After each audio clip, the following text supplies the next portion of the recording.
Hello, welcome to this week's edition of the Turning Points podcast.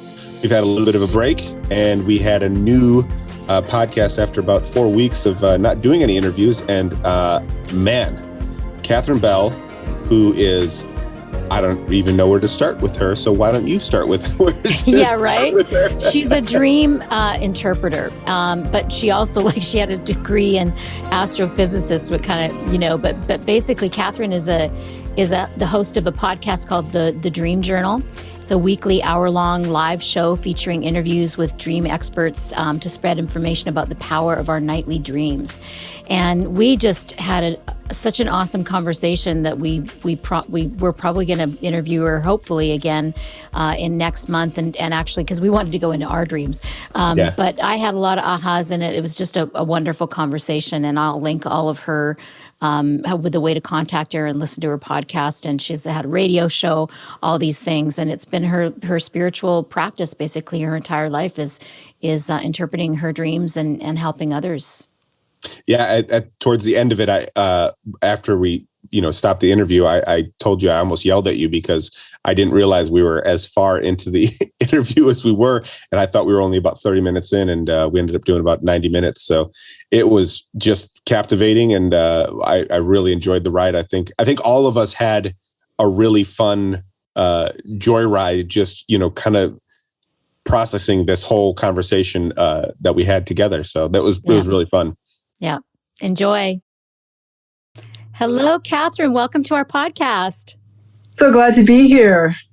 I'm so happy that we found you on the Association for Spiritual Integrity website. Yet another person who's interested in ethics and so many other things. Mm-hmm.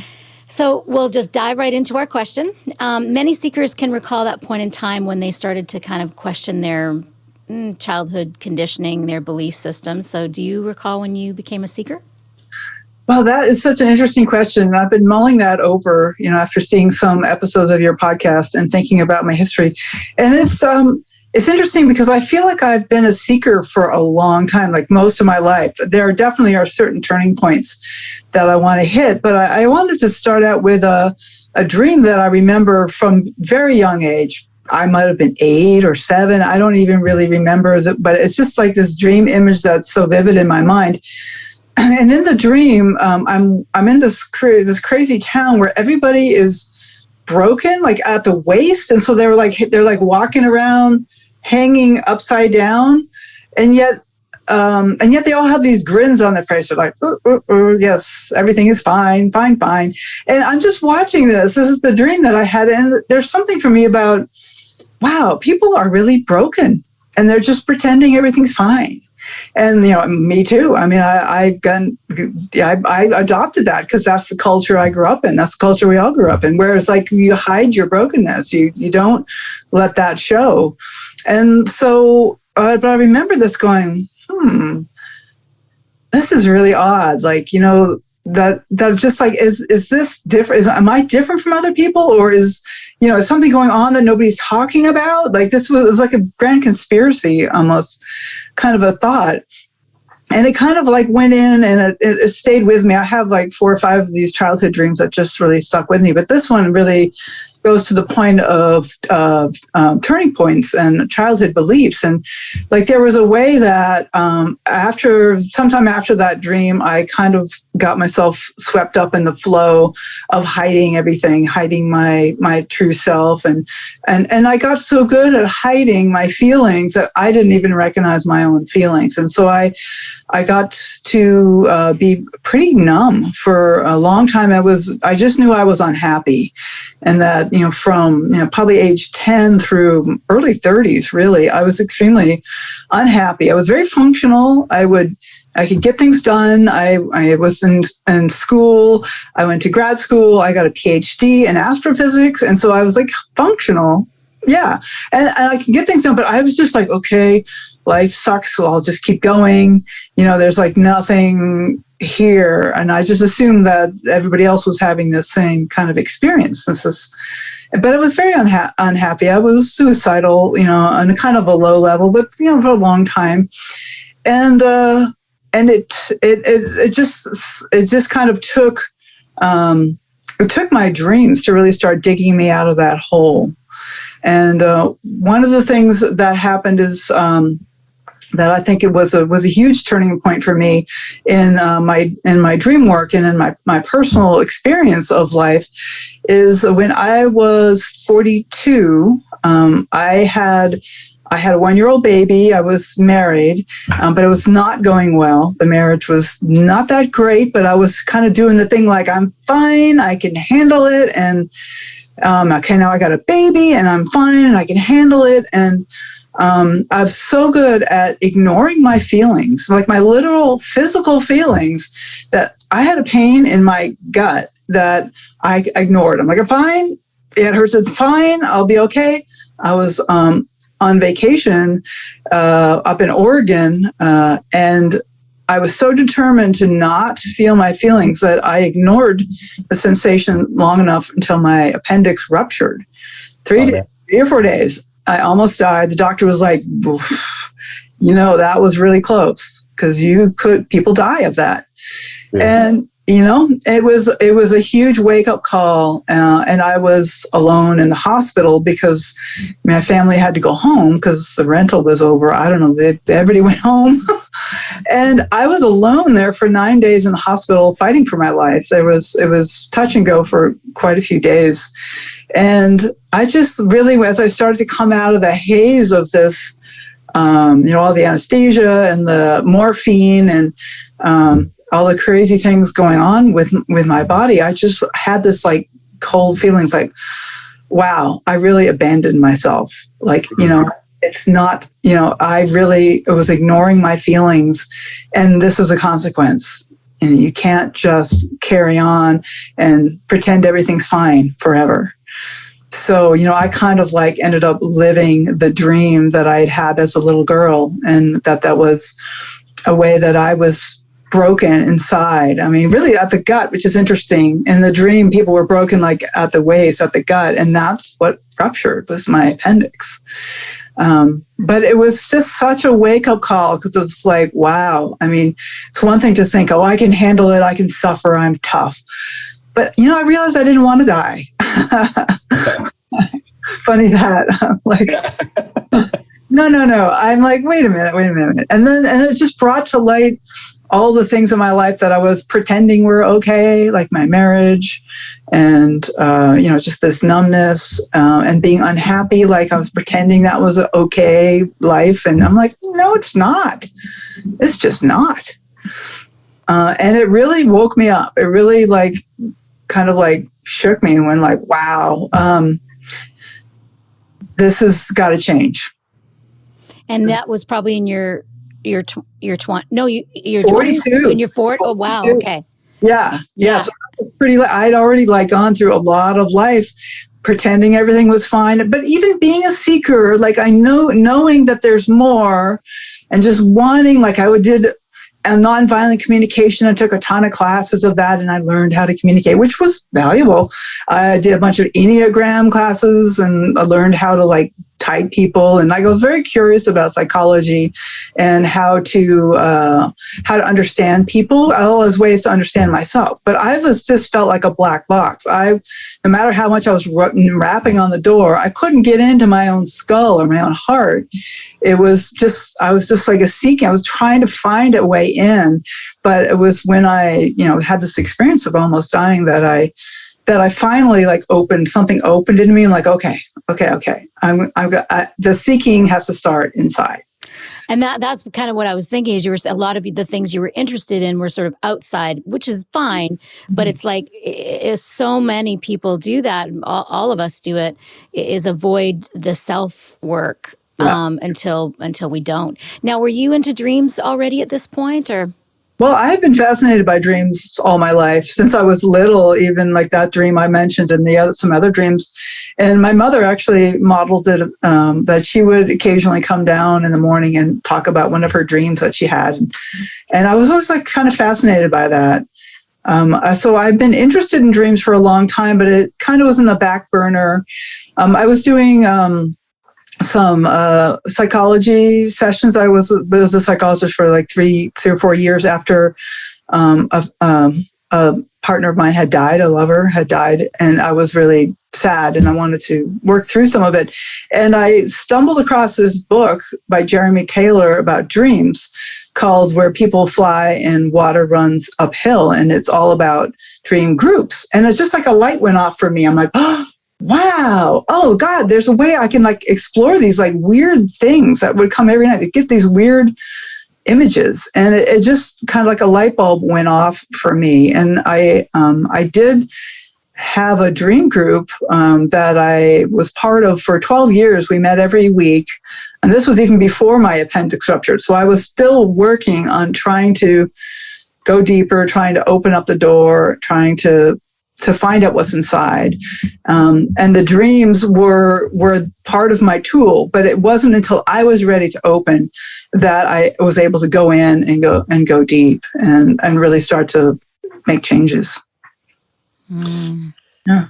Now, how was you mentioned you had talked about your mom having talking about her dreams. Did you have dialogue about your dreams when you were younger? Do you remember talking about?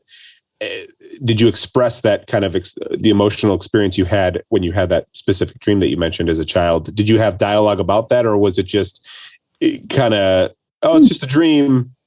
I don't know. I don't remember. I might ask my mom about that because in my memory, I don't remember much about that. But there was a lot of hidden emotions in my family. So I think the hiding and culture that I was dreaming about was partly my own family culture, where there was a lot of hidden feelings. My mom had a lot of challenges growing up and a lot of trauma, and she packed it away. And she was a good mom, and she didn't abuse us the way she was abused. So. Much praise there that she overcame that, because so often, we pass on to our children what we experience.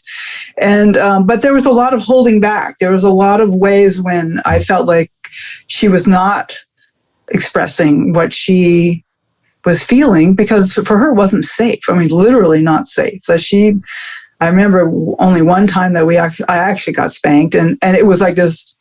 It wasn't that big a deal, but it was like there was some really terrifying edge to it. And I realized later that I think my mom was probably thinking, "Oh no, now I'm the abuser." And with my own child, I was like always on edge. It's like, "Oh no, am I the abuser now?" Because there is abuse in my family history. Thank God, not in my family of origin, but above, and all the cousins and everything we talk about the abuse and how that affects generations of people. And so there was this real edge of, am I safe? Is it safe for me to feel my feelings? Or if I let myself get angry, am I going to hurt somebody? Like literally hurt somebody?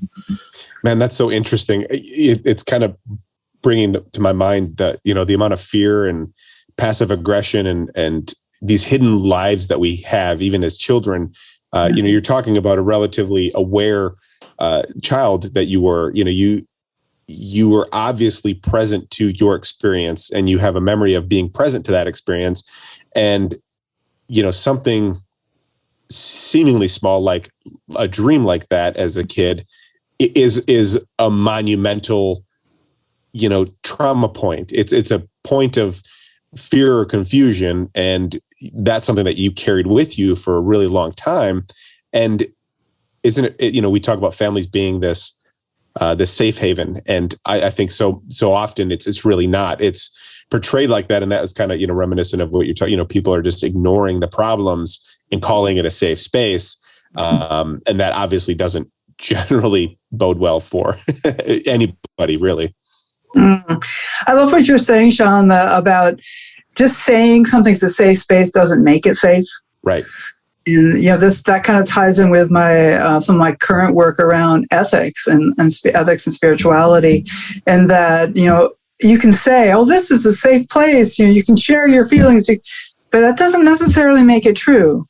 And I'm always thinking about that as a leader, as a workshop leader and a coach in the way that I am is what I am saying, am I really holding place for my people to explore what they need to explore, what they are ready to explore? I don't want to be like imposing my ideas on other people. And it's, with dreams, it's particularly easy to go, oh, well, your dream obviously means right. X, Y, Z.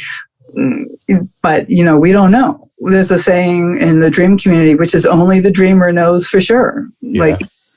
Which is funny because you have your own dream and you think, well, what the heck did that mean? And yet you're saying, I know what my dream is, but, it seems like a contradiction. But what that means is that if I have a dream and I share it, and I don't know what it means, but if somebody then says, well, maybe I wonder if there might be this happening in your dream.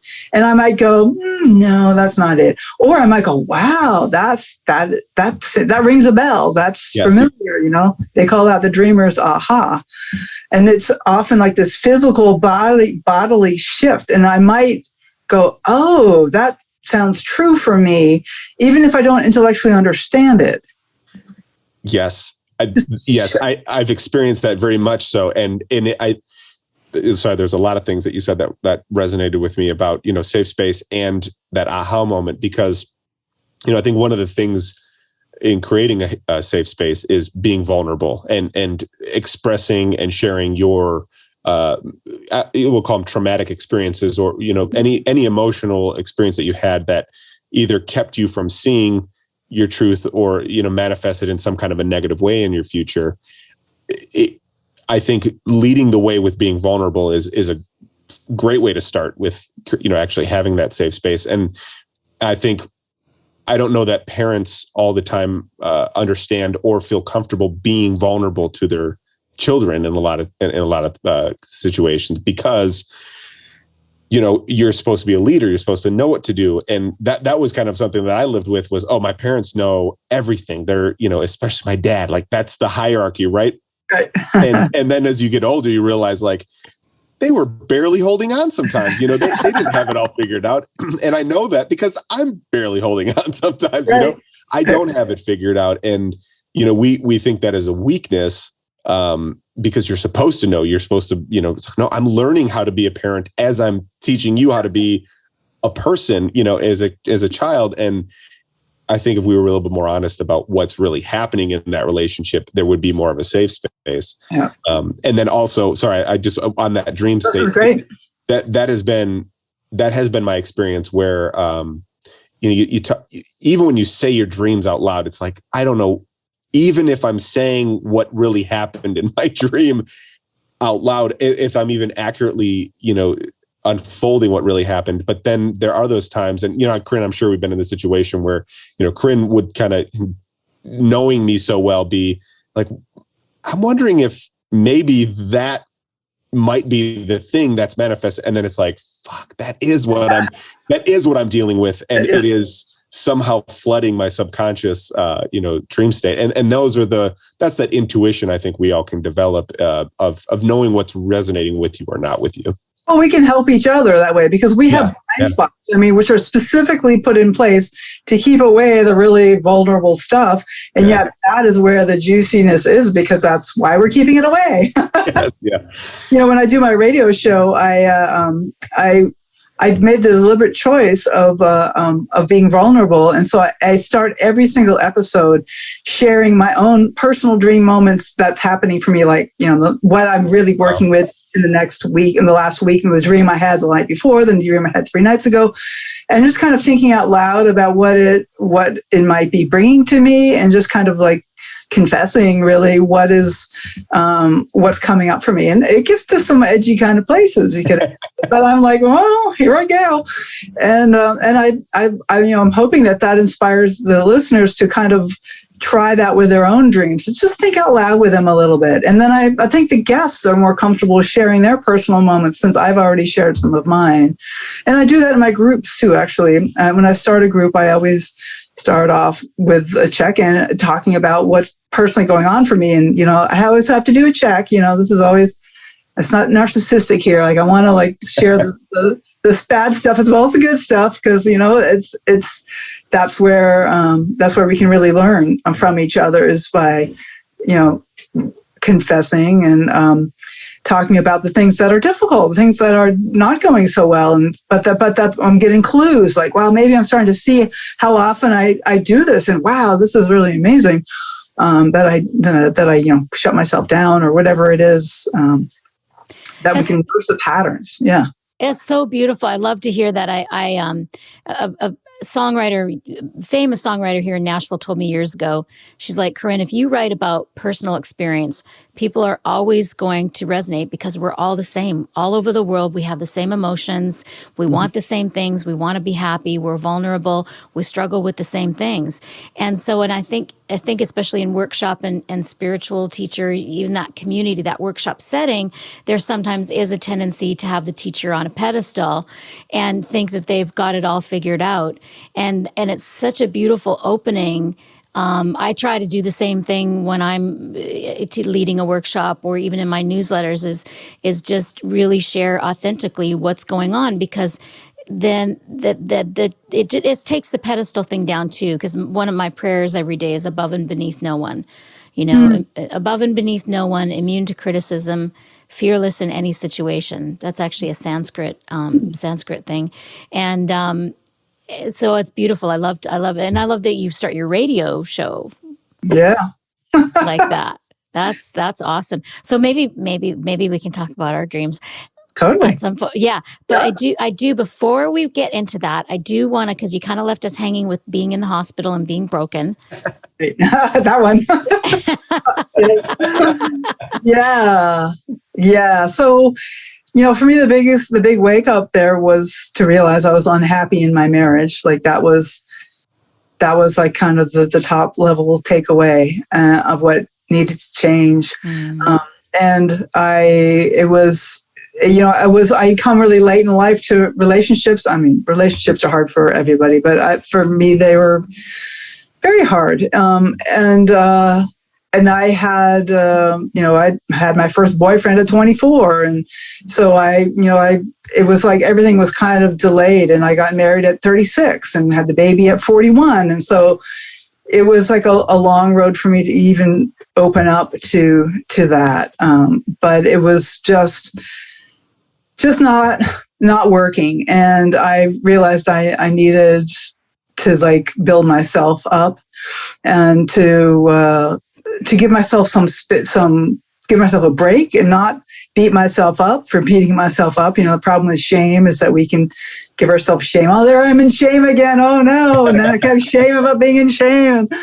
And that trap is really sticky morass. And so instead when I noticed that shame, wow, I'm really not telling the truth to anybody in the world, and especially not to myself, to go, wow, that's really painful. That I just don't feel safe to tell the truth to anyone. And so I'd been doing these dream groups that I was part of. We actually, we did a self-run group for about 12 years. And shortly after the time of my appendix, I got turned on to a group that was doing in-depth one-on-one dream work. And I started doing one-on-one sessions where they would offer total turnaround. You think you're being chased, running down the hallway. I had so many of those dreams where I'm just running, trying to get away. And they started to ask the question, why are you running? Is there a knife? Do you see a gun? Could it be you're running away from relationship? Could it be you're running away from yourself? And it was just started to kind of ask myself these questions, what am I running away from? And then there was another dream theme that was common at the time was a cold gray castle, something really desolate. And it's just I'm all alone in this really rock castle. And I'm safe, but I'm cold and I just don't, this, and that was just a perfect description of my emotional state at the time, that I was alone. I had cut myself off from humanity, including my own humanity. And I was safe, but I was miserable. And the dreams, and the thing is that to break that pattern, what I had to do is recognize the pattern. and like really feel what it was like to feel so cold, and to bring that image into my waking life. Like in one of the dreams, I was in this cold castle again, and I had this like crinkly blanket. It was like plastic, like stiff, crinkly plastic, and I'm like pulling it up over myself, and it's just not. It's terrible. It's like now, it was not comforting at all. But I just could feel, and I can even feel it right now, how sad it is that I'm trying to comfort myself, and I just don't know how. Wow. Oh, wow. Shit. Yeah. Cause like you're saying, you're trying to protect yourself, but you're not doing a good job of actually protecting yourself. You're shielded. I'm shielded. You have this armored wall, but you're almost dead. Right. And it's just not really alive and interacting in life. And wow, that hit me when you said that. Cause I think maybe to a certain degree, I felt that way where, we don't have the tools to even provide ourselves with the thing we need the most. And we don't know how to ask for it, Yes, right. We just don't know. And so the key for me was to like start to feel my feelings, and they weren't always pleasant, especially in the beginning. There was a lot of very unpleasant feelings to feel, like that feeling of really being armored and really being defended and cold. But the dreams gave me like an image, which is so helpful to hold on to, because then I could like imagine myself in the castle and like the winds howling through, and I'm like, oh, that's exactly what it feels like right now. And it just brought a sense of truth to this physical sensations I was having, the emotional sensations of feeling lonely and unhappy. And it just kind of confirmed the truth of my feelings. And more, the path of the dreams for me has been learning to trust myself, trust my feelings. And it starts with feeling what you feel, even if it's not very good, but it's also giving myself compassion, because of course I don't want to feel that. That doesn't feel good. Why would I want to feel that? But there was something that was helpful in putting the visual of the dream in with the physical sensation that helps me stay with the emotions, stay with the feelings, and so that I learned to kind of trust my body bit by bit. And still, it's ongoing. It's ongoing. I think it always will be. But it does open up, and I just found the whole process fascinating of going from dream to dream. And I would work a dream or a couple of dreams in a session, and then I'd spend the next few weeks like noticing, like, wow, there's that cold breeze again. I feel I'm in the castle, and like just noticing that and kind of comforting myself as best I can. Like, okay, the castle, there it is. And then the next session I come back and the dream would be a little different. Like maybe now there's wars. I had a whole series of war dreams where I was like way above the plain looking down at this massive battle far, far away, kind of black and white, just distant, but there's like some battle going on, and I just got to feel like there's this battle for my soul. There's some way that I was fighting for my life even after I survived my appendix being ruptured, that the battle continued on a soul level of looking for who I am, and just this nebulous thing. And then I'd go and feel that for a couple of weeks and go back and see what comes next. And then I started to get these dreams, and they were there all along, but having someone look at the dreams with me is really helpful to really recognize these moments of light. Like, oh, look, there's something really beautiful there. But then I just go on to the next, because that's my blind spot. I don't want to see the beauty. I'm not used to that. Yeah. Well, so the coach would really help me to like recognize the beauty as well. So like maybe there's like a star over on the horizon up over the battlefields, and I could like take a moment and just focus on the star. So yeah, the battle's raging, but there's also a star. Yeah, that's hope, right? That is, a signal that there is something outside or something besides, or an experience that can be had that isn't this current uncomfortable situation. And right. Yeah, that's a wonderful mindfulness practice. I mean, there's probably not a quick fix for the self-reflective process of diving through all the layers of in this case, I think your emotional trauma sounds like not experiencing emotions, not really being with emotions. And that's as traumatic as anything else, because it's behind lock and key, and at 41, 42, you have your first experience with emotions from a place of awareness, which is actually funny. We were just talking about this earlier today.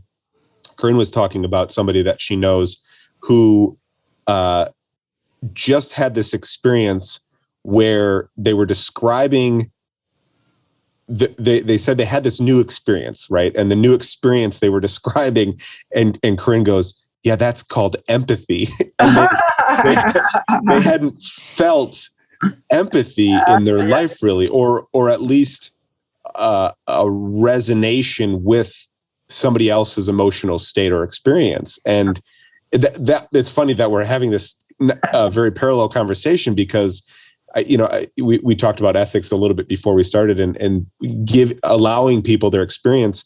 I'm not sure I've ever allowed myself to understand that people have a very unique relationship to emotional experiences in their own worlds. And some people don't experience them at all. Mine was not like that at all. I experienced everything. I was, very dysfunctional empath. But, what you're describing is this new arena of, okay, I can't live that way. So here's a whole space to play in that's scary and new and uncomfortable. And then you brought those uncomfortable experiences one after another into your, practice. That's a beautiful mindfulness of practice. It's hard. That's fucking hard. That's a lot. Well, because I was feeling something. Yeah. It's like people who have cut themselves. I like experimented a little bit with cutting, and it just wasn't my thing, but that's kind of, that's what I understand why people do that. Cause at least I'm feeling something. They want to feel, exactly. Or actually what they do is what the young people that I know is and what I've seen in some TV shows is the pain of the cutting is better than the emotion. Like they'd rather have the pain of the cutting than feel the emotion, which is something I've been talking about a lot recently, just because I've been diving deeper into some old stuck areas with some teachers that I'm working with, and then I help people as well in my coaching with that. And one funny thing I'd like is there's a show on Hulu called Resident Alien, and so this alien comes down and he takes over. There's a small town in the mountains, and he takes over this doctor's body. So the doctor's gone, he's dead, but he looks like the doctor, and so everybody. It's a comedy, but it's a kind of serious too. But of course, alien, not totally serious. And everybody thinks he's the doctor, and so he's this alien, and he starts to feel emotions as a human. And the hardest thing for him, here he is, this alien that has this spaceship and all these advanced culture. Seemingly advanced technology anyway, and the hardest thing he has is to feel the human emotions. And so when he's falling in love, he's like ecstatic, and then when he gets hurt afterwards, he's like, I don't want to be a human. This is terrible. And I feel like that's but the thing I do want to mention that I don't think we've touched on yet is the reason why we do it is like when we go through what I've experienced in going into some of these deep wounds that I've found, because I've been meditating for 30 years, so there's not a lot of story for me anymore. Like I'm pretty present all the time, and there's not stories for me, but there are stuck emotions from past and maybe from when I've spiritually bypassed before. And so they literally are stuck. Like I had a shoulder pain that I've had for 25 years that is like almost like a stabbing wound. And when I am feeling something intense emotionally with a person, with either romantic relationship or even a family or something, it almost feels like a broken rib back there. And I did some work with this teacher I've been working with, Nicola Amadora, who's on the spiritual integrity side as well, and wonderful teacher. We went into that sort of by going into the body work, and it unwound, and like the pain disappeared. like completely after 25 years. And so I feel like and I've sort of I've just recently been getting into dreams a little bit, like meditation has been my thing and self-inquiry has been my thing. And I was so curious to speak with you because it seems like Dreamwork is your main spiritual practice. It is, absolutely. Oh, yeah. Oh, no, there's a lot of spirituality in the dreams, yeah, for sure. There's encounters. Yeah. And self-awareness, like that's to me, when I say spirituality, I mean really self-awareness and knowing who you are, right? And it's totally. Yeah, and I don't know that I don't know that I've heard of that before. So I love to hear, because I've been in the meditation world for 30 years. So do you have others, like do you meditate? Do you do other things, or is that your main practice? No, dreams is my main spiritual practice. And, I'll tell you, Corinne, that I definitely got into the dreams because I wanted to be fixed. Like, this life sucks. And there's like something going on in my dreams that can help. And I just it was an intuition, I guess. And, there's been a lot of research studies to back it up. I'm a scientist, so I'm always interested in the research. Yeah. And so it's just true that the dreams. Let me just do a little spiel here about the science of dreams, which is we've been dreaming. Humans all dream, whether you remember them or not. You still almost certainly dream, and that it seems that all mammals have a kind of a rapid eye movement period during their sleep. Birds seem to do it too. So if this same rapid eye movement that we associate with dreams is the same with animals, then dreaming has been on this planet for over 200 million years. So there's something about dreaming, the act of dreaming, that's incredibly helpful. Otherwise, we would have gotten over it by now. Because it takes a lot of energy. You're laying there in bed and you're like quivering and this and it's going on and the brain's all activated. So instead of getting this peaceful rest and replenishing our muscles, whatever we imagine we're doing when we're sleeping, there's something beneficial about these crazy visions that come every night. And it doesn't depend on us remembering them. That's very key, is that the dreams work just fine in the background, just like our breathing. Most of the time, the breathing proceeds just fine on its own. We don't have to think about it. But we can deepen the healing effects by meditation or yoga and pranayama, different kinds of breathing effects where we can deepen our breath and it deepens the healing power. Same with dreams. Mostly it's in the unconscious, subconscious.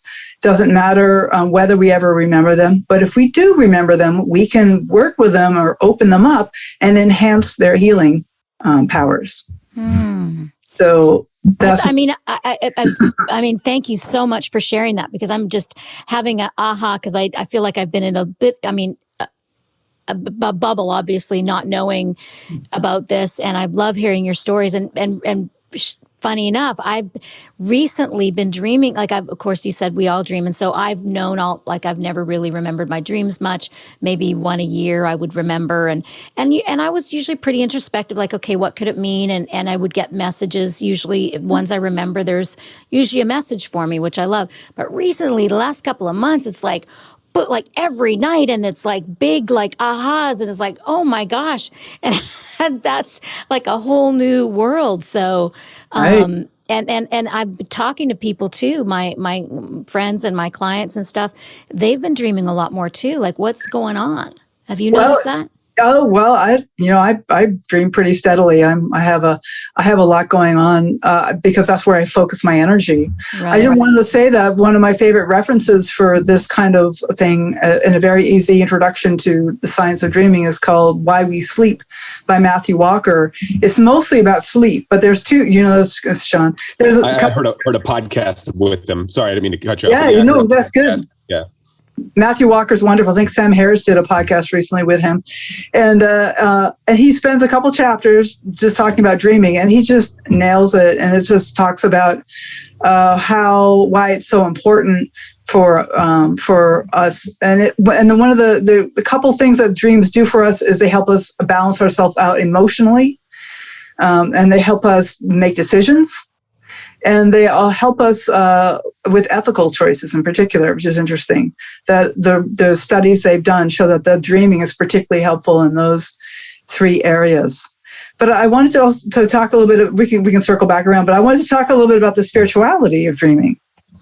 because I do think that the personal awareness and growth that the Dreaming Inspire is a huge part of my spirituality. But one thing that, talk about being vulnerable, that I have yes. I did not expect to discover is that there are, I have, and it sounds very woo-woo, but oh, we love woo-woo. Yeah, don't worry about it. Our people love woo-woo. It's all good. Not going to be the craziest thing we've heard. Probably the craziest thing I've said, I'm sure. So yeah, don't worry about it at all. Okay, so there are certain characters in dreams that come to me that speak with the voice of the divine. And they're often not recognizable as such. So as I started to encounter these characters, at first they were like homeless people, or maybe trying to attack me, like these people chasing me, like I was talking about running away. What am I running away from? And as I learned to slow down and stop and like connect with these beings, yes, there is an aspect of that this is myself that I'm running away from. And yet there's also an aspect of there's something so much more than me that I've been running away from. This feels like I sometimes think of these characters as like little fingertips of the divine, like the divine is whatever you think of that is reaching into my dreams and wants to make contact with me. And it's like, I'll share another dream that was really powerful for me. My voice has been a challenge for me to learn how to speak and to know what I want to say. And probably close to 10 years ago now, I had a dream of being on stage, this lighted stage, and there's a man playing the piano. I'm wearing an evening gown. There's an audience out there, in the darkness, and the lights are all on us. And in the dream, the man playing the piano is just gazing into my eyes. He's just playing the piano and gazing lovingly. I mean, I'm just standing there, just taking it all in, like really basking in this connection, this way I could feel so connected. And there was a sense that he'd been waiting for me forever to acknowledge, to let him in, to have this moment where I could feel connected and feel loved for just standing here. Nothing more but standing here. But this was a very powerful moment, which felt like connecting to the divine. But even deeper, what happened is I was exploring this dream with a coach, and we spent some time basking in this moment of like, wow, you really feel that connection. Like after all these years of feeling so unhappy and being in my castle, I finally had this moment where I could feel this love, and I'm like, wow, okay, this is possible. And then she says, okay, but wait, there's more. There's more. Like, what if you look at this dream, like step back and look at this dream. You're standing on stage in an evening gown. He's playing the piano. Might you be invited to sing? It looked like Billie Holiday, kind of this moment of like standing at the piano. I love to sing. I love to sing. And I had not at that point sung in years. It was just, growing up, I sang all the time. I was in choir after choir, and I just loved singing. And I had been a long time, and I had dropped that out of my life. And in this moment, when she said that, I was like, oh my God, that's incredible. Wow. Wouldn't that be something that if he's playing the piano and I could sing? And it kind of led me to a phase of where I started writing songs and then performing them like in front of groups, a cappella, just songs about my dreams. Really, it was all part of I called them alchemy ballads, where I would talk about the dreams and sing about the dreams and feel into the moments of the dreams. And it became this, not a vicious cycle. They call it a virtuous cycle, where you feel good, and then you talk about feeling good, you sing about feeling good, and so you feel even better. And so it becomes like a feedback where I learned to that I could feel loving and loved, and I could feel connected. And the dream really opened that up to me. And I believe that part of that was like this nudge from the divine. But the thing is that in the dream, he wasn't going like, you can sing now, go ahead, start. He didn't do any of that. He's just like so happy to be with me, just playing the piano. I love you exactly who you are. And then it was up to me later to notice, oh, well, there could be even more.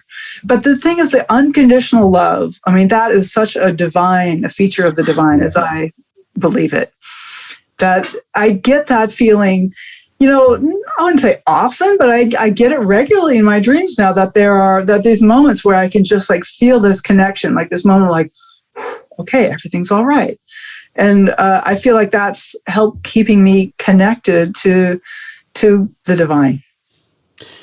Yeah, that unconditional love and acceptance that's kind of a marker for whether or not I guess I perceive this as whether or not you're actually communing with divine or some form of ego distraction, right? Because there's a lot of times where that experience gets masked, and let's say that being that's playing the piano, if you don't participate or don't interact, there's a shift in their reaction to you in that, and that's I guess that's I've had very similar kind of resonant experiences with that, where I've been duped into thinking, it is this genuine being, when really it is something that wants me to do something. And if I don't, or if I don't participate, then there's this almost a malicious turn, and that double-faced character comes to play. And that has been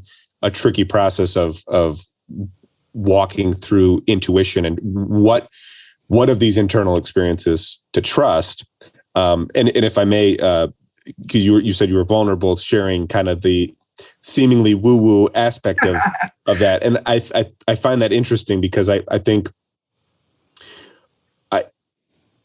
if I struggle with the same thing, where I preface that this might sound woo-woo, as if you don't want it to devalue your worth, because it's something that's so interpersonal to your experience that it might sound crazy to somebody else. Mm-hmm. And I've had those experiences too, to where I'm it's not that I'm afraid to share. It's just that I'm afraid that it's going to be so far out there that it's not going to land with somebody. And so I don't share that. So thank you for being vulnerable with that. It is, like I said, it's not nearly the craziest thing, and it's not crazy at all. And it's this balance between, we have these very unique interpersonal experiences with ourselves in meditation or whatever spiritual practice that we're having. And because we have been taught on such a social level to be afraid to express ourselves genuinely, we hit these roadblocks, I think, a lot of time. And this podcast has been incredibly valuable for my experience in that, because it's allowed me a platform to share pretty naturally and then get comfortable sharing that pretty naturally. But we have this perception of what's acceptable to talk about and what's not. And we have these categories for things, and that vulnerable space of, well, this has got to be just me experiencing this. No, I don't want to get too woo-woo, because I don't want to turn anybody off. But what really, for me, that was like, well, thank God somebody else is having that experience, because that's your way of bringing that experience into an understanding. But I think we all have those. We're just really afraid to lean on them or even share them. And I think dreams probably, in a large part, because we have some crazy shit happen in our dreams, very, deep, vulnerable, personal things. And kind of to pull it all together with, that the being vulnerable is a way of saying, listen, this doesn't make you a crazy person for experiencing whatever it is you're experiencing. This is what you are experiencing. Yes. If we're afraid to talk about what you're really experiencing, we're not going to get very far. And that's what we've kind of done as a culture, is say, well, these are just things we don't scientifically know how to point to, so we'll just put them in the metaphysics category. And because we can't verify that, we shouldn't even, it's like, man, that's a disservice to ourselves and to everybody else around us, because we're not really having the deepest, intimate conversations we could be having. Sean, I love that. I've had several ahas while you're speaking. This is great. And there's something really important about what you're saying that I had never really clicked into, having to do with expectations, and that that when we start expecting things of other people then we like bring in this element of shame or control. That's a red flag. Yeah. Like as a teacher or even as a friend or a mother, like if I have this expectation that bears more, then I need to be careful with that and kind of tender with that. And that may be helpful kind of guideline to think about as we're working with our people. Like, can we be that unconditional supporter to recognize where they are and like recognizing I was in that freaking castle, like, and the person could have said, well, you really should just come down out of the castle. Like, no. I had to be there for a while to realize it's like, oh, yuck. Ugh, I don't like this. And, but I had to feel that and make that decision on my own. And, maybe as a spiritual leaders that we can hold the space for our people to experience what they're experiencing now. Now, of course, at first glimmer, then we're ready to like make the suggestion. Like my coach said, maybe there's something else here. I'm just saying it could be like, but we spent like a lot of time on where I actually was. But her just like taking me like one little step farther, I was ready for that. I could do just that one little step farther. And I was like, wow, that's right. Maybe I could be singing.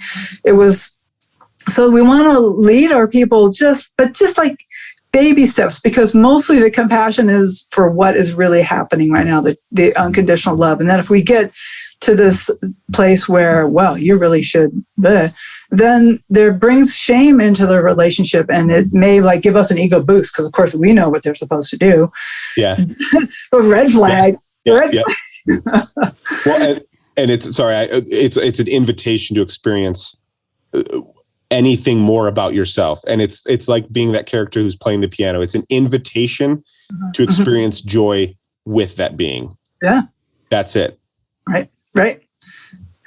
No expectation, just an invitation. Invitation, exactly. Yeah, that's a really good point. I mean, I feel like I've one of my favorite, well, I think I preface almost everything when I work with people is, I don't know for sure. I'm just kind of feeling this for you. What does that feel like for you? You know. And I think as long as we're, because someone you're working with, they will try to will tell me, they want you to do it for them. And it's like, we can only guide and maybe try to shine the light a little bit. And like you started off the conversation with, is the dreamer, only the dreamer knows, I think is what, Okay. So I have a question about, because I had this, vision when I was in my 30s that was very profound for me and life-changing for me. It came in the form of a dream, but I knew it wasn't a dream. So is there a category for that, or just...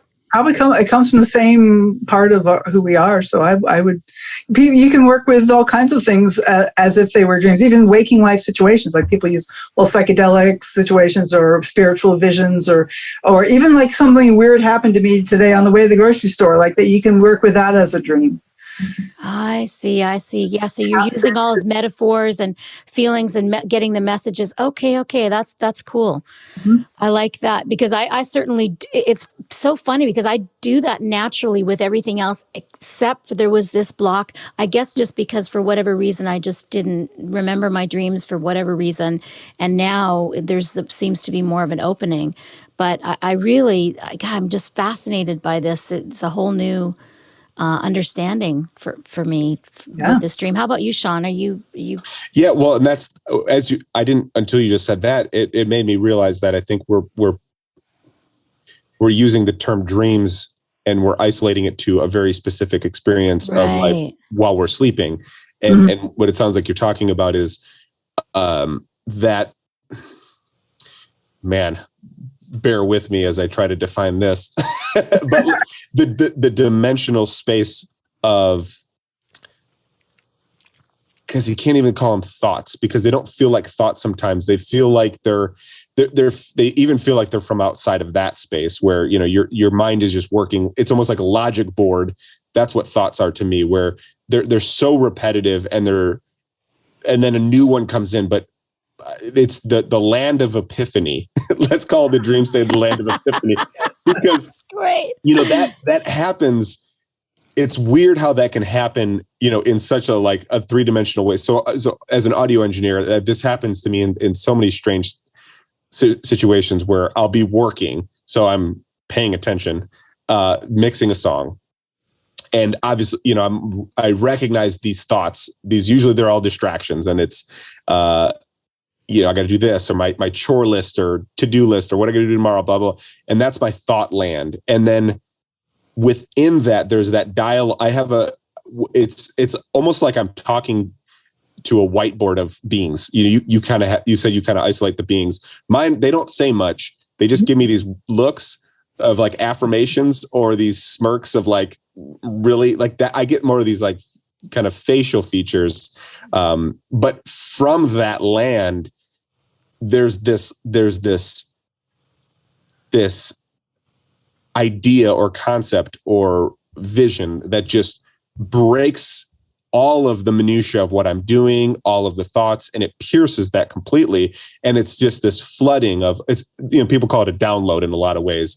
It's like a waking dream to a certain degree. And it doesn't add up with anything that I've been working on or have been dealing with. And it sounds like I guess I can put it, dreams in from that land, from whatever land that is. That's where it seems like you kind of work in. So this is great, because I think of that as the forest of post-it notes, like all the post-it notes. Like that is one of the functions of a brain. But my understanding is that one of the main functions of a brain is to filter things out, to ignore things, to not pay attention to things. And that download happens when the filter kind of breaks down, when like psychedelics or when we're dreaming. Actually, they're very similar brain states, psychedelics and dreaming. And so that there's something that happens, the filter, the prefrontal cortex kind of goes offline, and we start to receive. So because we don't have those sticky thoughts and structured. No, because that's all like the prefrontal cortex. It's like beta wave thinking, blah, blah, blah, blah, blah, blah, blah, blah, blah. But when that calms down, like during meditation, you probably experienced this, Katherine, in meditation, that there's like that calming of the thoughts. And, there's the sea of consciousness, if you want to go there. Like there's this whole idea of consciousness that, we like to think in our scientific way that humans are like the most advanced life forms on Earth, and we create consciousness inside of our brains. But what if that's not the case? What if there's this sea of consciousness that we live in, and that we're all like flowers and twigs and branches off that sea of consciousness, and we just happen to stick up a little farther than the rocks do? But the brain is filtering out everything that it doesn't fit into the day-to-day box that we need to take care of. But when there's, in psychedelics or in these moments of meditation, when there's like a download happens, it's like the filters kind of dissolve, and maybe we get to see, like maybe we get to communicate with that person 3,000 miles away, because we're all part of the same sea of consciousness, And, maybe when we dream, we touch into that a little bit. Or when we die, like, there's often a moment of right before death where there's a near-death lucidity, or even people who have had really bad dementia or, other kind of brain diseases that there's a lucidity often happens in the hours before death when the brain's shutting down. And so that filter is going away, and then we're just open to what we're so busy hiding from. That's interesting. Because we think of the brain as a powerhouse that is creating all of our experiences, or that all experiences are witnessed through. We call that that's almost the God of our being, right? Our brain in a lot of situations where it's like, if the brain can't comprehend it, or it doesn't add up to the brain, it can't be from reality. It can't be a true thing.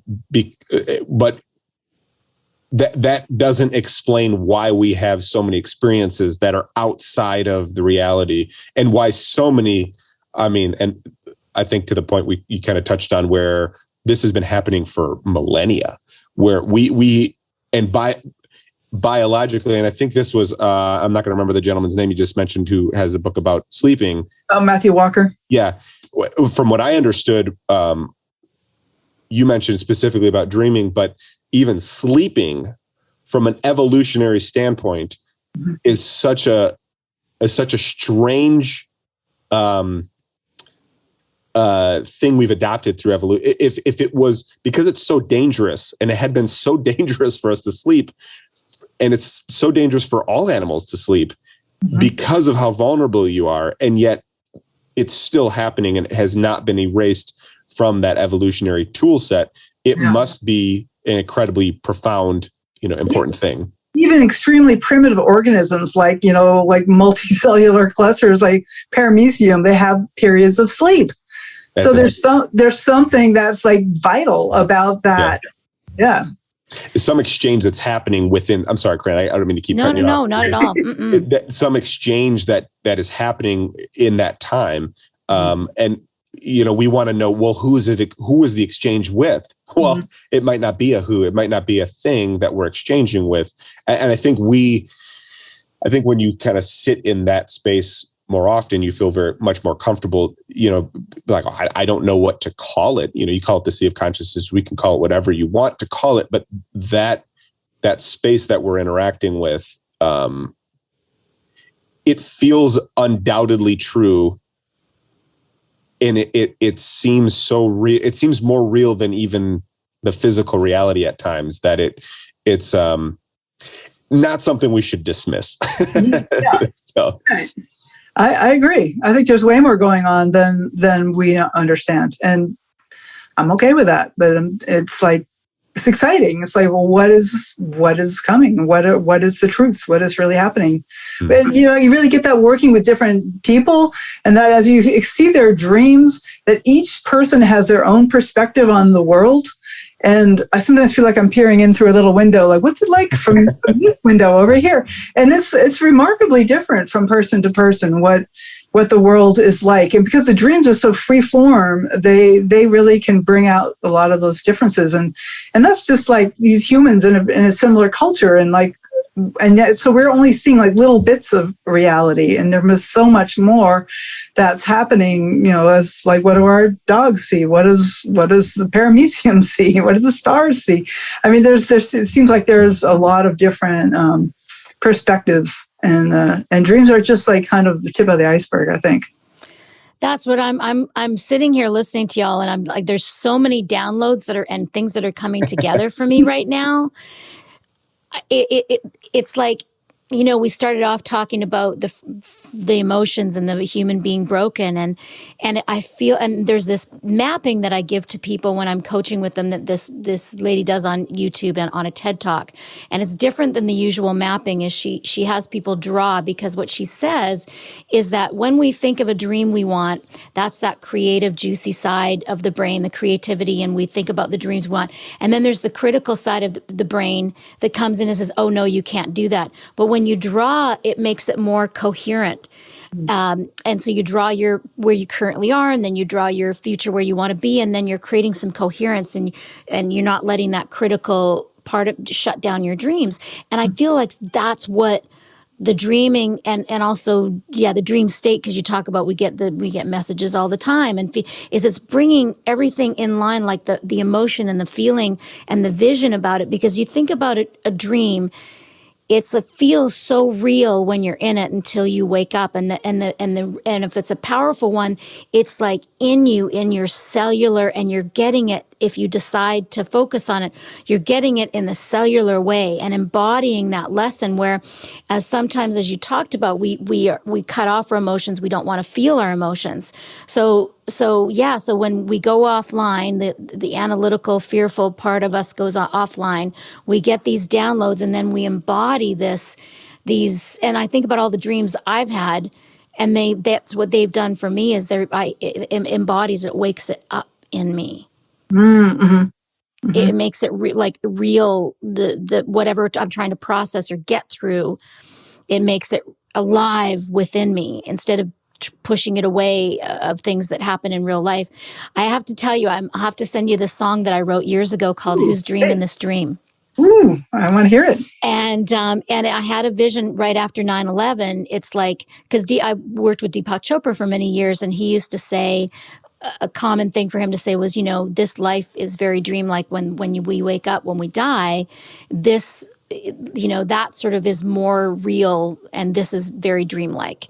Mm-hmm. And this life that we live is more of a dream, he says, than that's what he says. And I've experienced that in different spiritual states where this definitely is very dreamlike, this life. So the vision I had with 9/11, we had those terrible, reality visions of people jumping out of the windows to get away from the fire and the explosions. And, people saw that from all over the world, and many people were quite traumatized by that. And I was kind of sitting with it, and I realized, nobody has not had a dream where they thought they were going to die or they were dying. Like, we all have those dreams. And then I was like, maybe those people in those buildings, it was like that when they woke up, it was like that was like a dream to them. And that's what the song is about, who's dreaming this dream and what, And so that may help me make peace with it a little bit. Maybe it was just like when we dream when we're going to die, and then we wake up and everything's okay. And like they wake up and they're home and everything is okay. Oh. Yeah. Yeah. Oh, that's so sweet. Yeah. There's like a lot that we don't know. And there is some sense that maybe this, what they call the Earth School, right? Like, we're here learning whatever we need to learn. My physics background, I think of human life as being a photon captured by an atom. The atom has all the electron layers, and capture the photon, you move the electron up to a upper level. And so you actually have the energies in the matter. But then as soon as the electron drops down again, the photon goes off, and then the photon is free. It's not connected to matter. So that's what I think of, like, between the lives. But the thing is, you can't change that. The only way you can change either the wavelength or the intensity of a light beam is by interacting it with matter. And so I think of that these lives that we live here, that this is our chance for us to evolve ourselves as energy beings. And that after we die, we'll go back to being energy beings. But then we're just being that one being until we get into a body again. And then this is where we get to evolve, is as human in the flesh. That's my little theory. Well, it feels, because it feels like it's a slower version than what's happening in the sea of energy, sea of consciousness. I mean, it's a density, right? I mean, somebody said that, because the third, we say dimensions, but they also say the third density. And when they said the dense, when I heard that, I don't remember where I heard that one time, but that hit me so hard, because I'm like, oh shit. The density, this feels that way. It feels dense. It feels slow moving, as fast paced as we are. We're as a human organism, we're trying to speed up as fast as possible. But really the whole thing, and that's why so much information can in a 30-second period of getting a download or having a dream, or dreams probably don't last that very long from a sense of our time. They're probably happening relatively quick. They feel like forever, and sometimes, and it's like that's that much information can come down because it's not bound by a matter, it's not bound by our physical experiences. And I think that's also, it feels why it takes so long to unpack some of these big trauma moments. I was thinking about this other day. I've just had this crazy move in my life, and it was a whole story behind what happened over the last couple of months. And I found myself like doing a lot of things that were really uncomfortable for even my family to understand, and why. And it just, from a social backdrop, it just didn't make sense why we were moving and how we could move and what was happening. And from kind of my wife and my kids, our experience was this was just what we're doing. It was very normal for us. And from the outside, it just looks crazy. Even to the point, my dad at one point just like, "You're crazy! What you're trying to do here? This is just it." I could see it just not compute in his brain, and I had this moment where he's saying that in a loving way. He wasn't being a dick or anything. He's just, he couldn't process it, and I had this period where I was just like, because I brought that to question. I thought to myself, is this crazy? And why is it? And should I feel uncomfortable about this? Should I feel ashamed? Should I feel a certain way about this? Because all I'm really doing is I'm just unfolding here. I don't know if this is the right thing, because that's what most people get, they get hung up on. I don't know if I can do that because I don't know if that's going to be the right thing I did in my life. And there's a fear and the anxiety of, moving through some of that stuff. And I've had those experiences, but I'm just like, I don't know. All I know is that there's this force moving me through this experience. And I know enough to follow that force, whatever it is, as unknown as it might seem. That's the thing that I've made a commitment to attach myself to. And every time I follow it, it carries me into some fucking incredible, beautiful experience that's new and that's enriching. That's not always, most of the time, not easy. And it just made me feel like this sense of, I'm just unfolding as this being. I don't know who or what or how to be.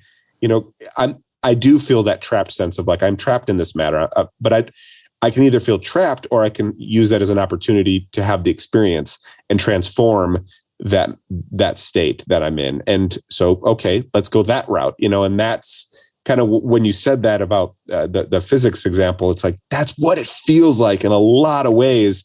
And there's so many synchronicities to my experience that resonate with that. Very cool. Yes. I think there's a lot there for sure. And I love that you've learned to trust yourself to that degree that you don't have to explain it. Yeah. Been a hard road. Bit of a hard road. Yeah, right.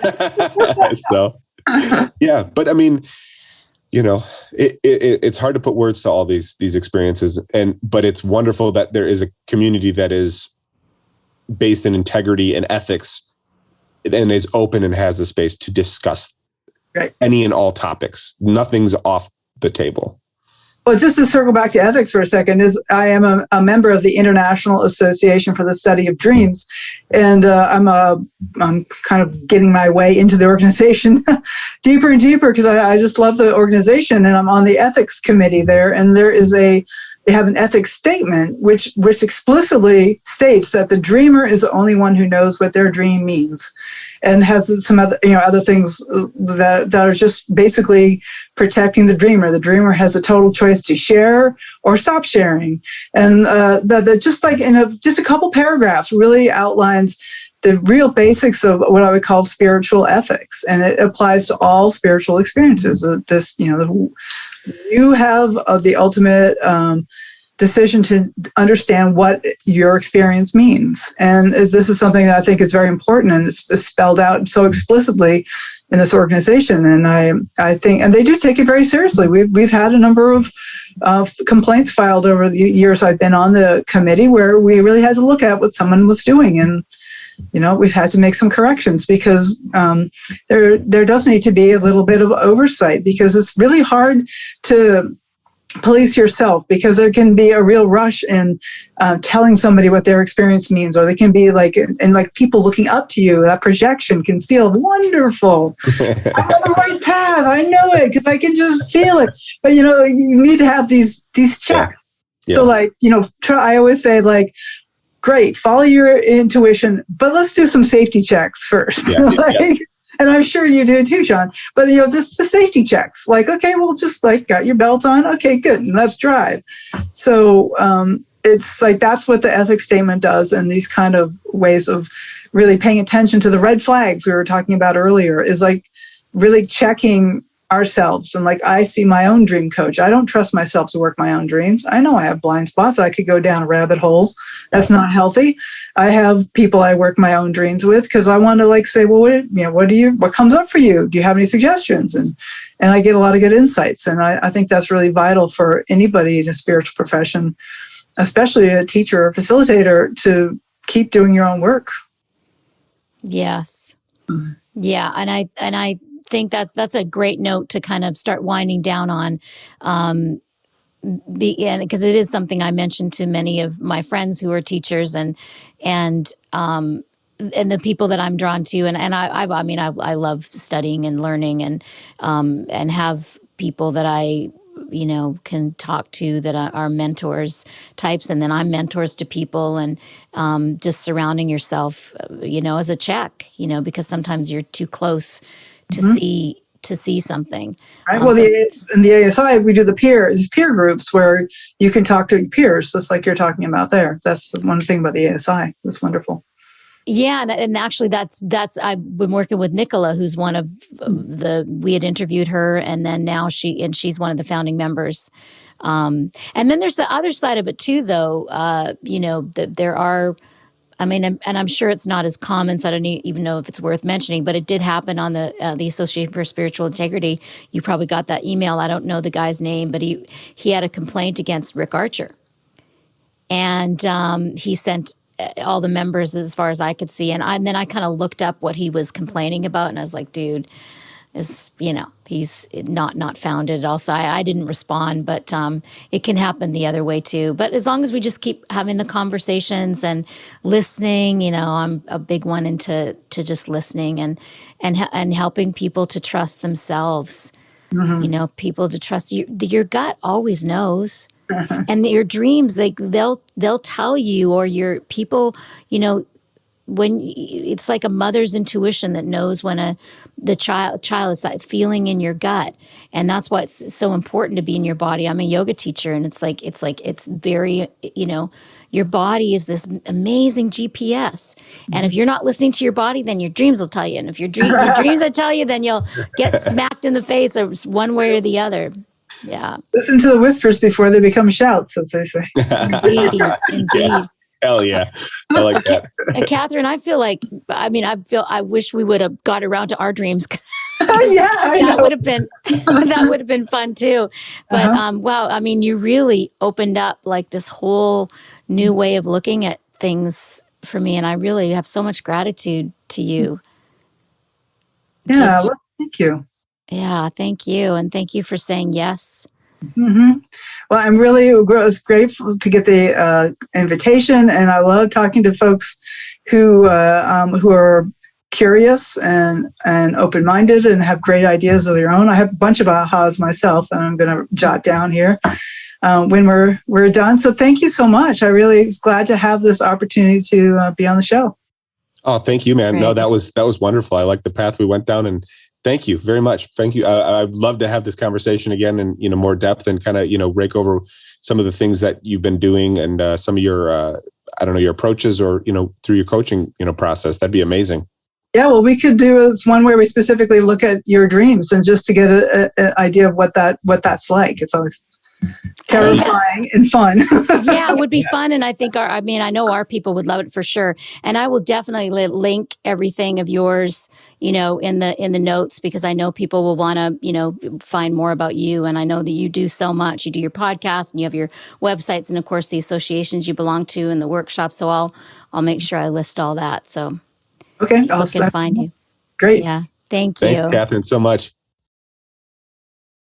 Well, that went by way quicker than I expected. I kind of did, like I always do with interviews. I don't really have a lot of background, and I don't know what to expect, and I kind of like it that way. I don't want to formulate an expectation. I like just get to the start line and just go. And I'm glad that this unfolded that way, because actually you did tell me, it's like, I think this is going to be a really good interview. You kind of had that notion from researching her, and so I felt that. But I think to start with, I think at one point you kind of came in and with this realization that when we were talking about dreams, I think our whole experience, we've been isolating dreams to a very small portion of our lives. When we sleep. And when we remember them. Like, that's the only time we really discuss dreams. Most of us, obviously for Katherine, she, discusses this much more often. And I think you had the realization, like, wait a minute, we're not just talking about dreams from the ones that we remember. We're talking about this whole space of, I'll just say, metaphysical experiences, whether it's downloads, whether it's daydreaming, whether it's aha, whether it's epiphany.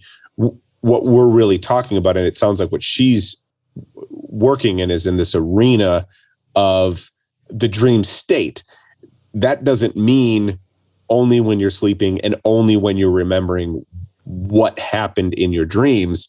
And I think that's a profound realization that we're going to both unpack. But then I think it also, you made a really good point when we were talking about it, is when a dream is so powerful that it just permeates your being. It just hits you to your core, to like every cell in your body. It's not just a physical, it's an emotional and it's a mental, full splash of whatever comes to your experience. And I think that's something that we also do, is we just kind of intellectualize, well, your subconscious is just thinking, and it's like we really demean that whole experience. And I think there's a much bigger land to explore than what we have been. Yeah, I mean, I think I've had judgments about it, because I think sometimes when people, like friends of mine, would be really into dreams and they'll start telling me their dreams, and it'll be like a whole epic story that I couldn't give a shit about. Because I guess there was no really like ahas. Like if somebody is telling me a dream that's meant something to them, that has shifted them, that I'm interested in that. But when they're just telling about some epic journey, that they're really not interested in to me, it's just like telling me about a Disney film I haven't seen or whatever, right? So, Yeah. and also Deepak Chopra had said years ago, most of your dreams are kind of, your subconscious just kind of clearing things out, which she also said that whether you remember your dreams or not, it is processing and doing what it needs to do. So I think I've not really spent, and because too, I also have not remembered my dreams a lot of my life. And when I have, they've been profound, and I can see things and feel things, but it's not a big part of my spiritual practice, not a big part of my nightlife. And in fact, when I started remembering my dreams a bit more a few years ago, I almost would feel like I wasn't sleeping, because they'd be such an epic journeys, and I'm like, oh, I didn't sleep. So that kind of gets used to. So that's calmed down a little bit, but so I just loved hearing her wise interpretation of how. Like it blew my mind that that's her spiritual practice. That's how she heals. Like she doesn't meditate, but obviously she's a very profound, wise, spiritual person. I mean, I hate to keep using that word because I feel like it sort of means something different to everybody. But to me, spirituality is just like self-reflective, self-aware, who we are in the universe. That's my, vision anyway. And I found her to be very much so that. Yes. Well, and early on in the conversation, I think, based on her story of kind of what made her really shift her whole life, and having such a, physical trauma in her experience, and then her describing her process thereafter, it was very obvious that she had done some incredible deep dives into her own traumas, her own emotional, the locked up emotional state that she talked about, which is funny. As she was talking about that, I didn't get that from her. You know what I mean? Like the person she was describing who she was when she first kind of came into that realization after her appendix burst and she was in the hospital, and who she was, those two people didn't seem to exist on the same plane. She seemed very emotional. She seemed like when something resonated deeply with her, you sensed that, or you felt that. There was a couple of times where, you could see she had a deep connection with her emotions. So for her to say, she was essentially in a cold, dark castle all alone with a plastic blanket in, one of the most uncomfortable and cold, emotionally cold states. That's such a weird thing to have heard her say, seeing who she was. And so that really, I think that made me, it gave me a sense of how deep she is because of how much work she has done in her experience. And I've really just her, the whole experience of talking about dreams. I think one of the biggest things was, we put so much emphasis on what does a dream mean? What does one dream mean? And she put a considerable amount of emphasis on the recurrence of dreams. And it's almost like her dreams resonated her emotional or spiritual state in that time period, and that really made me kind of go back over, and it wasn't so much what I was dreaming about, but the temperament of the dream, running style dreams. Because there was a period of time where I did have dreams where I was trying to run, but I wasn't getting anywhere, and so when she was saying that, then I was like, I haven't had one of those in so long. And that was something that was profound. It's almost like the repetitiveness of dreams are saying as much as what the specific dream might be about as well. And that's going to make me go like rake over every recurring dream I've ever freaking had. Because I've had a few pretty powerful recurring dreams. But what do you do with them? Unless you have an outlet for it. And I didn't know there was an outlet for it. So what do you do with them when they do come up? We talk about it and we seldom remember them that deeply, Yeah. I mean, if it's like anything else, if you're not aware of it, but Right. Wow, what a tool. And I love that she also brought in psychedelics too. Yeah. Because that is, very much a vision, like visioning, vision state, vision quest, vision, it's like when you think about encompassing all of it. And I guess, like I said, like my prophetic dream came in the form of like even though I was sleeping and it was a dream, I knew fully that it wasn't a dream. It was a vision of our evolution, of how we started as humanity. And that I feel like permeated me. And should I tell it now? I guess because some people may, have I told it before on this podcast? Maybe on the very first one.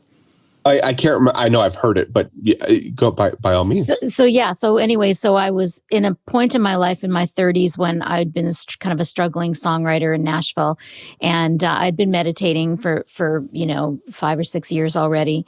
And my mom said to me one night on the phone, she said, "Why is it you think you haven't been able to accomplish your dreams? You came to Nashville to get a record deal, and I hadn't gotten a record deal, and well, I never did, but I had a writing deal, and sort of the dream that I came to Nashville for wasn't happening, basically.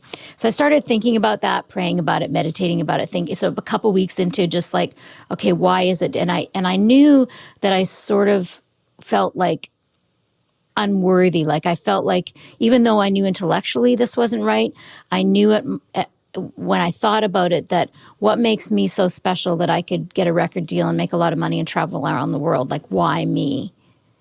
And that's what was sort of cellular in me. And I'm like, well, that's not right, but that's how I feel when I was introspective. And then one night I was taken on this journey. Like, it definitely did not feel like a dream. It was very clear. I remember being a part of a big explosion, and I don't even know if I believe in the Big Bang, but I remember thinking, flying through the stars, thinking, wow, this is so cool. This is so cool. I remember how it all began. We're all consciousness. We're all one. And I remember being the consciousness creating the earth and oceans forming and oceans forming, and then mountains forming. And then I remember being in the body of a wolf, and like, I didn't even think that animals and humans, souls could mix, but I was in the body of a wolf, and then the wolf died. I don't remember like how the wolf died, but I sort of remember blood, and then my energy of my consciousness leaving, and I could see the dead wolf there that I was leaving. And then all of a sudden I was in the body of this Mongolian woman. I was the Mongolian woman, and I was in this shack, and my mother was on the other side of the bed, and it was my mother from this lifetime now, but it didn't look like her. She looked like an older Mongolian woman. And there was this Mongolian man coming at me, and I was terrified. And I was like a young kind of girl. And then I woke up in my bedroom in Nashville, and this voice said to me very clearly, "You're a child of the universe and you deserve everything." And I started walking around my apartment shaking, like, oh my gosh, I remember we're all one, and we're all consciousness, and we all created this together, and we can have whatever we want, and there's enough for everybody. And I wanted to call everybody, and it was like 3:00 in the morning. And then I wrote about it the next day, and then I wrote Child of the Universe song as well. And then I got it at the cellular level. That's what I was trying to say. It's like, but I have in other dreams too, I've gotten at the cellular level, like, I felt worthy then, like that worthiness kind of question of what makes me so special went away, because I felt we're all one. We can have whatever we want. There's an abundance of everything. Like that was alive and well in me.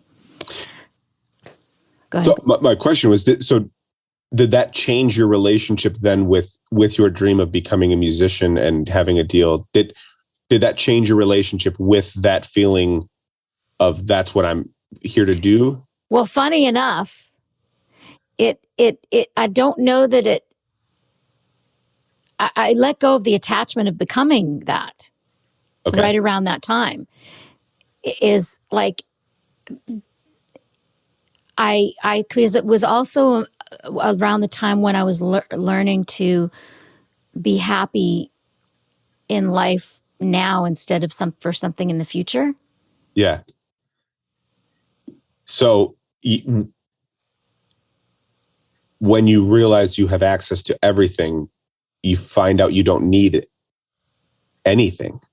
Right. You don't need anything. There's not that was, I kind of baited you because I think I knew the answer to that question, because the attachment to that dream causes the discord of the circumstance, right? I'm only worthy if I achieve this. And since I haven't achieved it, I must not be worthy. And then the cycle repeats.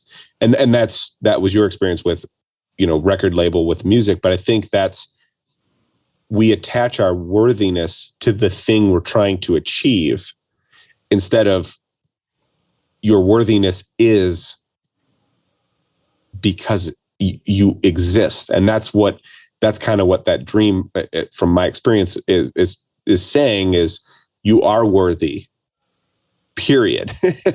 And you have access to everything. There is an abundance of everything. And that, I think there's two ways people go. And I think I went the way of, if I can have whatever I want, then I'm going to manifest this, and this. And I set a whole new trajectory of things to achieve that I wanted. And I fed into that thought process of, you have access to everything. You can have whatever you want. Well, then I just created a whole long list of wants. And then I attached to every single one of those, and then, but I think the purity of that statement comes from, then we're just here to experience everything.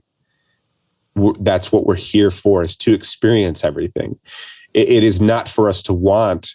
We will have kind of, you will experience that. And I think everything then, people really, it's like, oh, everything, I have everything I want. No, literally everything. You're going to experience fucking everything. That's not always so comfortable. And while you're manifesting the thing you want, you're also manifesting the things you might not want at the same time. And it just becomes this big thing. And so, yeah, that's what I was curious of, like, how soon after that did your trajectory change and your lifestyle change, from having that vision? Well, I was kind of in the middle of, because I guess I was probably like 33 then years old. And my interest was starting to become more and more yoga, meditation, spirituality, less and less music. Anyway, so it was all sort of starting to happen naturally. Mm. And the letting go, I think the process had started before that, but there was still a gripping. There was still a need, this want to be acknowledged and to be, famous or whatever. And then after that dream and over the next few years, there wasn't that anymore. I still, and actually right around that, I stopped playing music for a while. And when I came back to it, it was out of joy and out of sharing and not out of ego need. Because I realized I was, I liked singing because people would notice me and I would be special.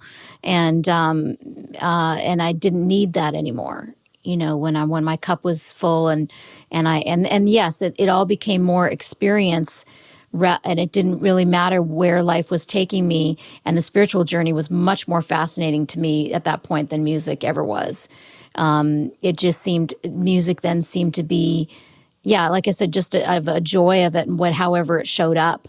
Because also I was really fascinated with autobiographies, and there was, some autobiographies I read where people were meant to be actors and singers. Like you could see their life just like laid out the red carpet for them. And I feel like that wasn't happening for me. Like life was not, I had all these opportunities. I was dating this famous record producer. I was, doing massage with all the heads of the labels. I knew all these famous people and everybody loved my music, but nothing was happening. So I was like, something is not adding up here. So maybe I should, so there was I was able to see it clearly and come to peace, because what I saw when I first came to Nashville, and what the singers I work with now too, it's like there's this, the young people that come here that have stars in their eyes and maybe leave after 6 months.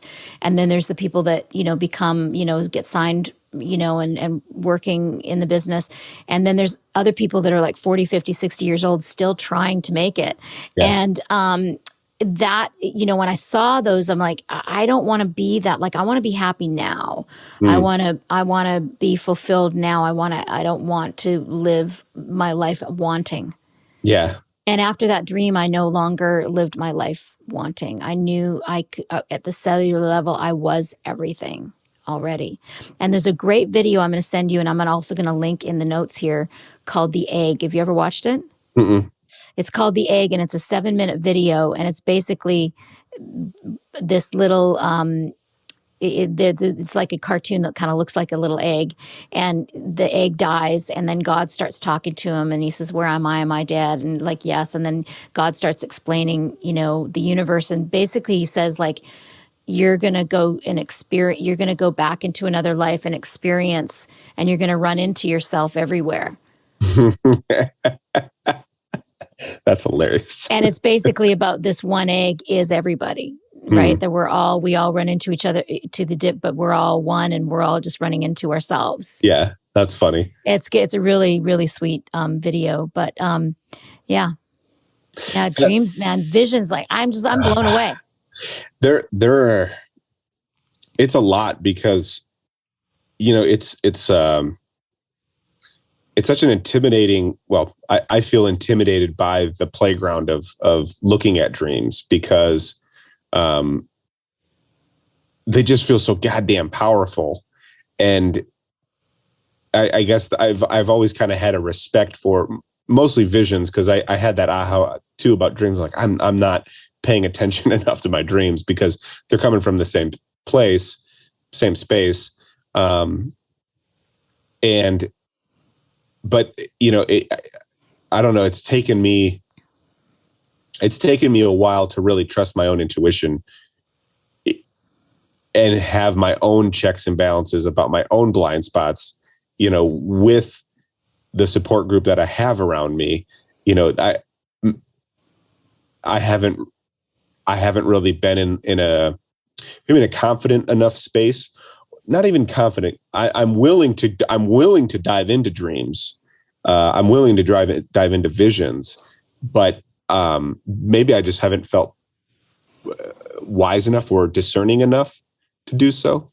But there have been so many times. I mean, you've even done that where I'm like, "Hey, I had this dream," and you're like, "You think it might be this?" And it's like, shit, that's probably what it is. And if you said something that didn't feel right, I'd be like, I don't know. No, that doesn't seem right. But there's been a couple of times where, we've had that. And so it's just, it makes you go, it makes me want to look at that dimension of space. And, and it's really interesting. Well, I think what else is interesting is how our trajectories to a certain degree have parallels, and then, definite not parallels. We both have the music industry background, and we both deviated at about the same age too, which is I always kind of found fascinating, because you said you were about 32 at that time. So I guess, yeah, it's been 3 years. Yeah, it's been 3 years now since I've left Elliott Root and had that kind of trajectory shift, and had that big, huge life shift. And I think the lesson was very similar. But then I'm back into music, doing more from the production level. But my why is very different. But I still have, that's why I was asking you questions about, did that go away? Because for the most part, I'm resonate with you with kind of how you described your experience from that. But then there are all these little sneaking things of like, well, you could be this really, really good, successful, producer, and that'd be pretty, it's like that little thing that it's like, I don't want to be, that's not the trajectory. And I'm more interested in, and lately I'm more interested in just staying in resonation with the thing that is guiding me through life. And it really oftentimes on face value does not make sense. I mean, us moving doesn't make sense, but from where I stand, it's beautiful. It makes perfect sense. And I get it and I see it. And when that happened, I really had to shut off anything that might distract me from staying in that lane that was guiding me through that. And it was like this portal in life that was like, you can continue on this trajectory, but here's like, it's like in a video game when you find like a secret, like a secret code and it shoots you through somewhere else. It's like, I think I need to trust that way. And then, just a quick lane change and then poof. And in, 60 days, I'm in a completely different space, in a completely different house, completely different environment. And it has never felt more like home than anywhere. And I've even been at my childhood home helping my parents sell their house because they're selling theirs. And, so I've had these experiences. And you actually asked me before we started, because we hadn't talked really all that much because of the move. Was there anything that came up emotionally? And the only thing that came up to me emotionally is I kind of cried missing, or because I was going to miss, was the studio. Because you built it. I mean, and we have to preface that you built that house you were living in for only Correct. 2 years. You and Meg basically built your dream house. Yep. And then after that, you built a recording studio with no help of anybody, with your own Yep. hands, designed it. And then you built a beautiful pond, Yep. and it was close to your family. And you guys were there for 2 years. And then you're like, we need to move further out. Yeah. I mean, the studio hadn't even been finished for a full year. And it wasn't, I wasn't sad because I was attached to it. I was sad because I had this gratitude. I'm like, man, this was a really freaking cool space that I was able to use and share. And, it was more like a thank you. It was like a deep gratitude for thank you. Thank you for allowing me to have this. Thank you for allowing me to experience this. That was where that came from. But the house, it was weird because when I was building the house, when we had it pretty much framed up and we were doing, the insides, finish work, I would sit on the stairs and going up to the second story, and I would just pause for like 10 minutes and just decompress from the whole day. Cause that was just crazy time, just endless days. And I would look out into the rooms as they were being constructed, and they were just bare, framed walls. And then they just kept, and every once in a while, like you could just see like, oh wow, they got the kitchen cabinets in now, and you got the fireplace, and you got the wood floors done. And then, you just kept on seeing this thing grow. And there was a moment where it was just me and, about 1 o'clock in the morning, just finishing up cleaning. And I was sitting in the same spot. I was like, it's like we never lived here. It's like we never lived here. We were erased from that place so freaking fast. It was like it was never really ours to have. It was so crazy, and just kind of the visions that that's why this was such a weird and unique podcast to have. Weird in that I'm pretty sure it's going to fuck me up for about a month until we have another interview with What else is new, Sean? Well, I don't feel that fucked up, but I get really just enthralled in these, like, in the magnitude of our being, and just how like it fucks me up, because I'm just like, oh my God, I'm about to go question everything from this new vantage point again. And I don't say that like, oh, I have to. I'm like, I get to go filter the whole experience through this new vantage point. It's a blessing is what it is. It's a grace, it's a gift to be able to have that. It's so beautiful the way you're articulating it right now. It's just that mystical expansiveness, that awe. Yeah. That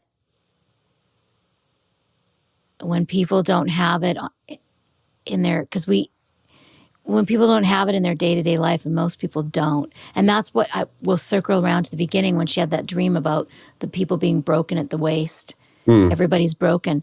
That's, to me, humanity is broken because they have lost their sense of awe. Yeah. And they're in their little sense of I and me world, and how I feel and what I want and my things, and it's so small.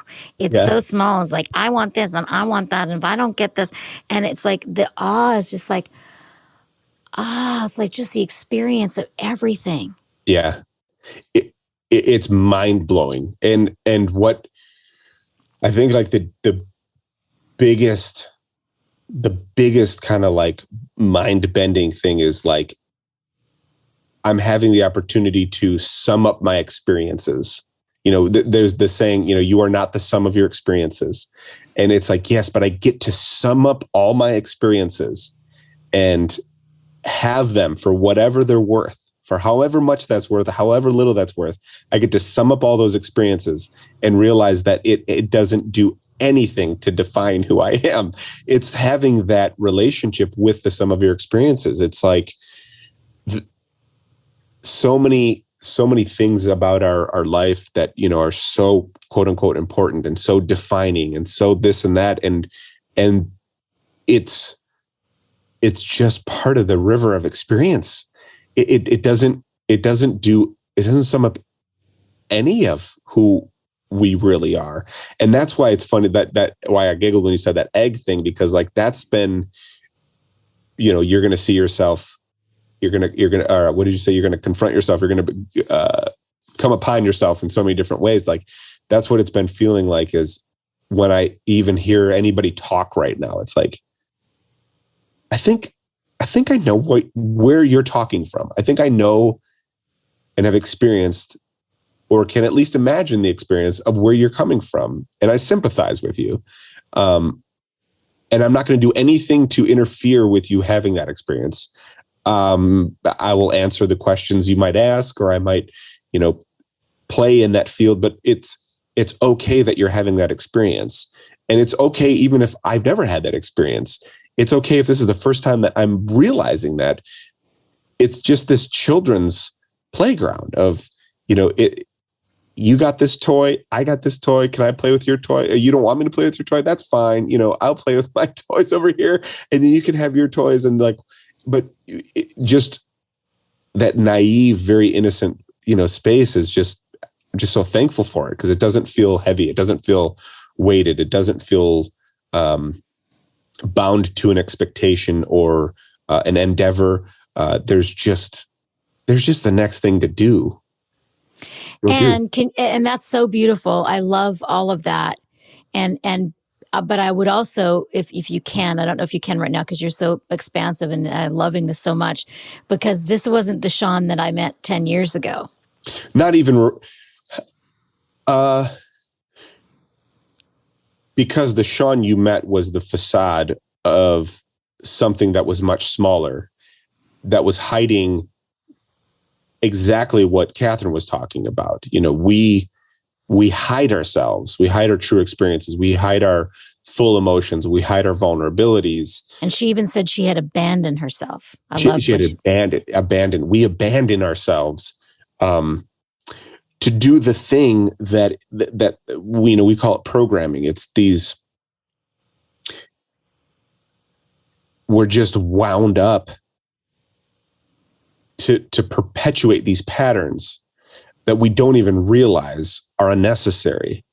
And it's a choice to carry out those patterns. That was, I think that was an early profound thing that I had was, and I tested it in so many negative ways. It was like, well, you don't have to perpetuate this pattern. Okay, I won't, and it's like, well, maybe that wasn't the right thing to do. But I, as you asked that question, it was funny. I remember some of the early books and some of the early things, and some of the. Well, actually, you know what? That's really funny you asked me, because I was putting some things away and I found a stack of old journals. And I always have these like weird little conversations in my head.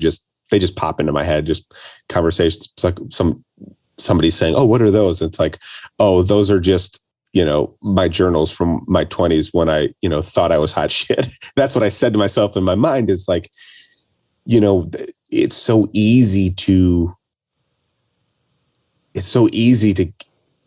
for that attachment to permeate your experience. And so I remember being, naive and young and coming to Ivy House and being like, this is where I'm going to find spiritual enlightenment.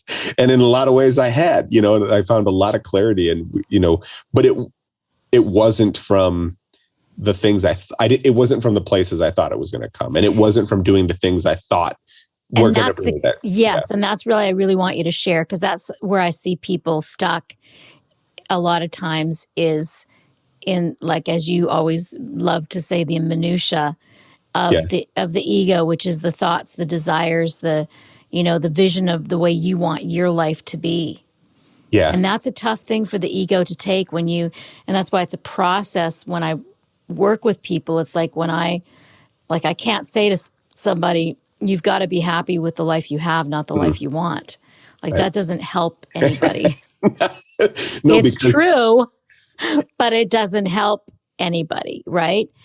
And and that's the beauty of it, is the journey of uncovering that. Like for me, I explained how it was uncovering that, and now you've just explained a little bit about the grasping that happens. And so I would say that the symptoms, to know if you want to know if you're in one or the other that we're talking about, is basically if you're unconditionally happy most of the time, if not all the time, and content in life, then that's when you're not living in the ego. That's when you're living in flow, you're living in beingness, you're living in trust and surrender.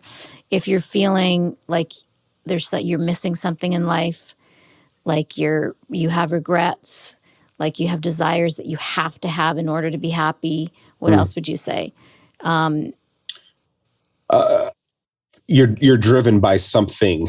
If you're driven by something that has to be done, if you're accomplished, look at your value systems. Do you value the goal or the accomplishment over the experience of being? That's value systems is something I've been really playing around with. It's something that keeps coming up for me is, what is our value system based on? And that's, I don't remember if it was just part of our conversation or in the interview, or, when you change your value system from, I remember it was earlier, we were talking about, when you were, you put a higher value on like stars, when you were massaging stars, or, for a long time, you had this experience where you put them on this pedestal because you valued their time, their position over your experience. Mm-hmm. Over my health, and a lot of times. Over your health, a lot of times, right? Yeah, your being. And so when you change your value system to, like you said, your prayer is, above and beneath no one. When you value each other equally, then you can change how you're interacting with that relationship. And so I don't know, I went on a tangent with there, but when you said, what would, check out your value systems, and what do you value more than other things? And if you find yourself valuing, objects or experiences as the thing that's going to give you happiness, just look at that. I think that's something I would add to that. Yeah. Anytime you think that anything will bring you happiness, it's not true. Like the only thing that's going to bring you happiness is the present moment in yourself. And that takes it took me a long time to understand that. And so I apologize for it sounding cryptic to somebody listening right now, but there is 100% fulfillment in this moment right now. And as soon as you find that, and it's there looking through your eyes all the time, it can't not be there. And as soon as that's your experience, then whatever you desire to accomplish in life and do comes out of a place of fullness and you don't have to have it. You're not grasping and gripping. You're just experiencing it. And that's sort of how I live my life now. I really am not saying this is going to be the way it always is, but right now there's really not anything. There's nothing I desire right now, like going to Mexico and hanging out with my friend Carolyn, and going to Canada and hanging with my family, or being alone here at Ivy House. They're sort of all the same to me. Like, I don't really value one over the other. I'm just always content within. So it doesn't really matter. I enjoy when I go to Mexico. I enjoy when I see my family, but I don't have to have that to feel happy. And that's what I wish to share with people in whatever way that I can. And meditation isn't the way for everybody. It has been the way for me, but I'm understanding now there's more. There's psychedelics. There's now dreams. And I'm sure there's a zillion other ways: mindfulness, being present, gratitude, love, chanting, love of God. Love of family. All ways that we can find fulfillment within ourselves. Yeah. And the desire word, that's a tricky one, because you would think that desires go away or dissipate after, a certain level of awareness or mindfulness. And right now I'm wrestling with, because I have like these deep desires. When I say like a desire, it's something I can't escape. It's not something I want to do. It's like, would it be an impulse would be a good description? Or is it more strong, or drive? But it is a desire to do, not because it's going to give me anything, though. That's what I'm wrestling with right now, is because the desire looks very similar to other things I've done. And so that's what's like, I'm kind of on this spiral up.